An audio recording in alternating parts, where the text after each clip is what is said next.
தமிழக சட்டமன்றத்துல பெண்களோட பலம் அதிகரிச்சிருக்கா இல்ல குறைஞ்சிருக்கா? 2014ல 21 பேர், 2021ல 12 பேர். இப்ப 2026ல ரிசல்ட் என்ன சொல்லுது? திமுக, அதிமுக, தாவேகான்னு எந்த கட்சியில பெண் எம்எல்ஏக்கள் அதிகமா இருக்காங்க?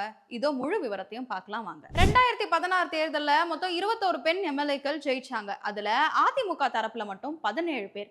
ஆனா 2021ல இந்த எண்ணிக்கை அப்படியே சரிஞ்சு வெறும் 12ஆ குறைஞ்சது. அதாவது சட்டமன்றத்துல பெண்களோட பிரதிநிதித்துவம் வெறும் 5% சுருங்கிடுச்சு. திமுகவுல 6 பேர், அதிமுகவுல 3 பேர்னு ரொம்ப கம்மியான பெண்களே சட்டசபைக்குள்ள போனாங்க. ஆனா 2026 தேர்தல்ல ஒரு மிகப்பெரிய மாற்றம் வந்திருக்கு. இந்த முறை தமிழக வெற்றி கழகம் 108 இடங்களை பிடிச்சு பெண் வேட்பாளர்களை பல இடங்கள்ல ஜெயிக்க வச்சிருக்காங்க. குறிப்பா திருப்பூர் வடக்குல வி சத்யபாமா, சிவகாசியில எஸ் கீர்த்தனா, பல்லாவரத்துல ஜே காமாட்சின்னு புதிய முகங்கள் பலருமே ஜெயிச்சு வந்திருக்காங்க. அடுத்த அதிமுக பக்கம் பார்த்தோம்னா அங்கேயும் பெண் எம்எல்ஏக்கள் எண்ணிக்கை அதிகரிச்சிருக்கு. தர்மபுரியில பி சத்யபாமா, மதுராங்கத்துல மரகத குமரவேல்னு மீண்டுமே ஜெயிச்சிருக்காங்க.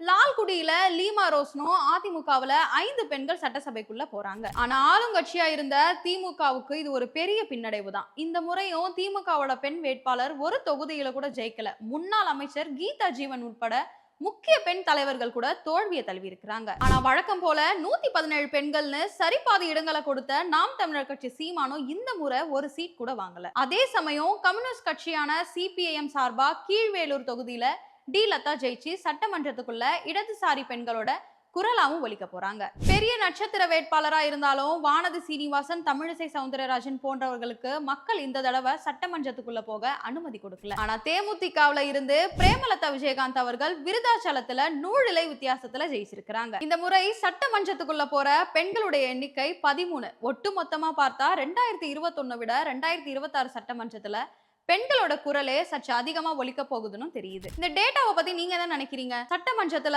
பெண்களோட எண்ணிக்கை இன்னும் அதிகரிக்கணும்னு நினைக்கிறீங்களா? கீழே கமெண்ட்ல சொல்லுங்க. இந்த மாதிரி அரசியல் தகவல்களை தெரிஞ்சுக்க டைலக்ட் தமிழ் சேனலை ஃபாலோ பண்ணிட்டு இந்த வீடியோக்கு ஒரு லைக் போட்டு உங்க ஃப்ரெண்ட்ஸ் அண்ட் ஃபேமிலிக்கு ஷேர் பண்ணுங்க.